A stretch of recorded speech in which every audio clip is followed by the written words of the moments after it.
Sumainyo ang Panginoon. At sumayo rin. Ang mabuting balita ng Panginoon ayon kay San Mateo. Papuri sa iyo, Panginoon.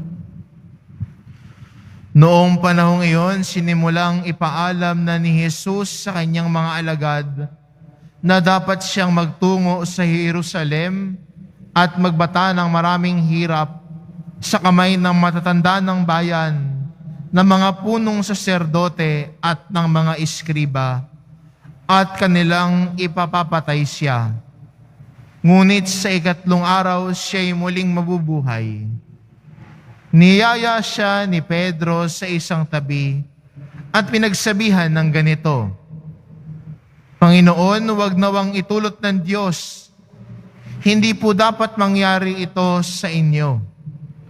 Ngunit hinarap siya ni Jesus at sinabihan, Lumayo ka, Satanas, hadlang ka sa aking landas. Ang iniisip mo'y hindi sa Diyos, kundi sa tao.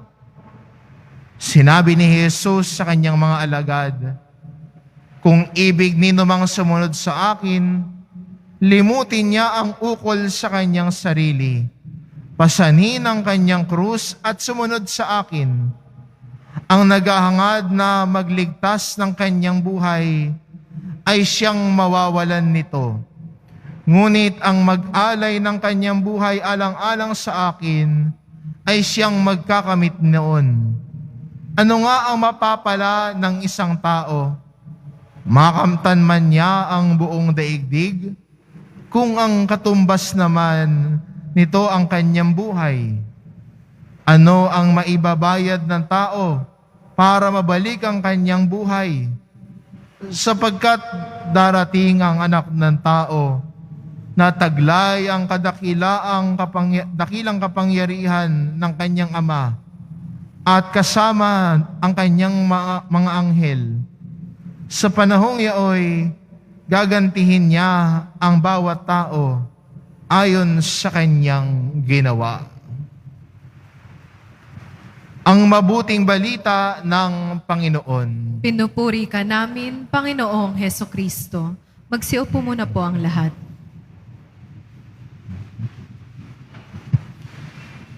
Bato. Ito na naman po ang ginamit na larawan ni Jesus sa ating ebanghelyo. Nung nakaraang linggo po, nung tinanong ni Jesus ang kanyang mga alagad, sino ako sa inyo? At si Pedro ay sumagot, ikaw ang Kristo. At sinabi ni Jesus, ikaw ay Pedro.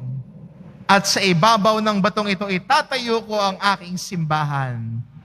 Ngayon naman, nang sabihin ni Jesus ang kanyang nalalapit na pagpapakasakit na siya'y paakyat ng Jerusalem, siya'y pagkakanulo ng mga matatanda ng bayan at ipapapatay, tinawag ni Pedro si Jesus at sinabihan,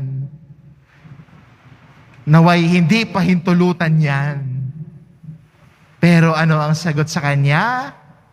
Ni Jesus, lumayo ka sa akin, Satanas.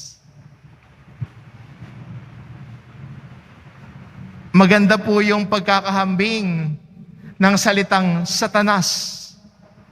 Hindi po demonyo, kung hindi, ikaw ay batong katitisuran ko. Ikaw ang nagiging hadlang ko, Satanas ka. Ikaw ang nagiging hadlang ko sa pagiging banal, ay Satanas ka nga. Mula sana sa batong magiging saligan, pundasyon, naging batong matitisuran ng naglalakad.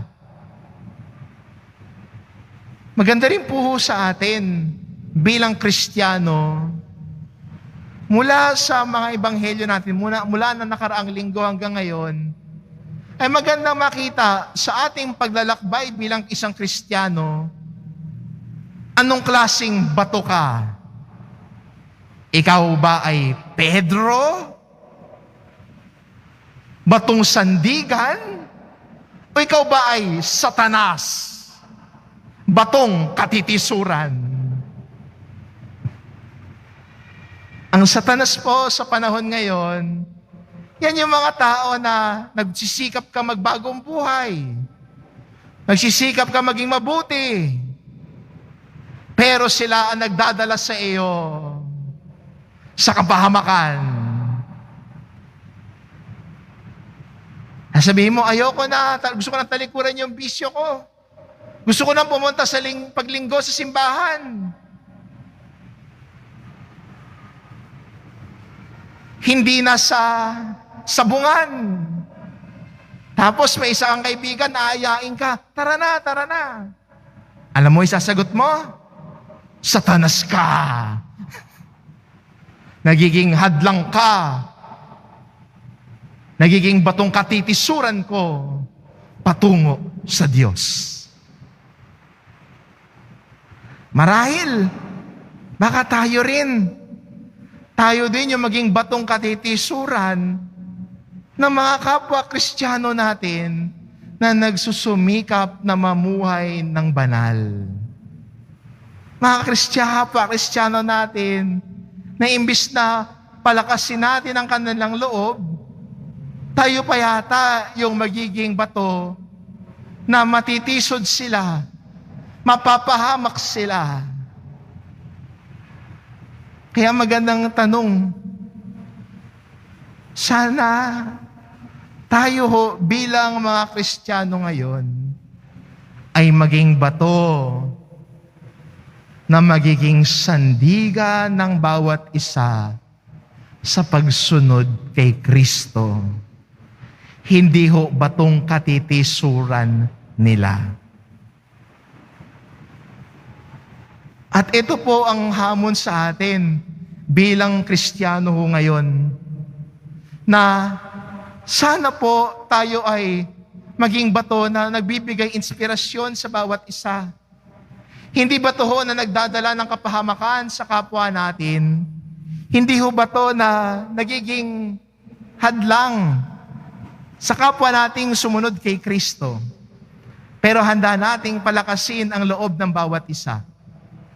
Magandang tignan sa kwento ni Pedro, sa bagamat may mga pagkakataon na siya ay sumasablay. Last week ko sinabihan siya, ikay bato. Ngayon naman, ikay Satanas. Pero patuloy pa rin ang pagtawag ni Jesus sa kanya sa isang misyon.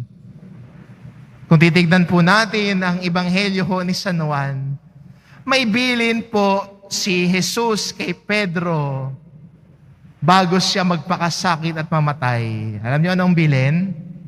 Ang bilin ni Jesus sa kanya, palakasin mo ang pananampalataya ng mga kasama mo. Sana po maging Pedro tayo sa bawat isa. Isang bato na pwede nalang saligan. Isang bato na pwede nalang tungtungan para makaangat sa Diyos. Isang bato na magpapalakas ng loob sa bawat Kristiyano na panghihinaan ng loob. Tila'y nahihirapan sa kanilang pagsunod kay Kristo. Sana maging bato tayo na magbibigay inspirasyon at mag-aangat sa kanila. Minsan pwede nating tignan ang bato sa dalawang uri. Pwede nating katisuran o pwede nating tapakan para makaangat. At tayo po bilang mga Kristiyanong naglilingkod, ang paanyaya po sa atin, nawa ay tayo'y maging bato na maging sandigan ng kapwa natin, nagbibigay inspirasyon, nagpapalakas ng loob sa kapwa natin, nagiging tanda ng pagmamahal ni Kristo sa iba. Pedro, sana, yun ang imbitasyon sa atin, yun ang hamon at paanyaya sa atin, maging Pedro sa bawat isa. Kaya ang tanong, eto ang misyon kung saan tayo tinatawag. Tutugon ba tayo? Susunod ba tayo sa mahal na pong Jesus Nazareno sa pagtahak natin sa landas na nais niya para sa atin? Na maging Pedro sa bawat isa, maging batong saligan, handang maging tungtungan para ang iba ay umangat. Sana wala ng Kristiyanong satanas ang pag-iisip, nagdudulot ng pagkatisod, kawalan ng pag-asa at kapahamakan sa kapwa niya. Maging Pedro sa bawat isa. Amen.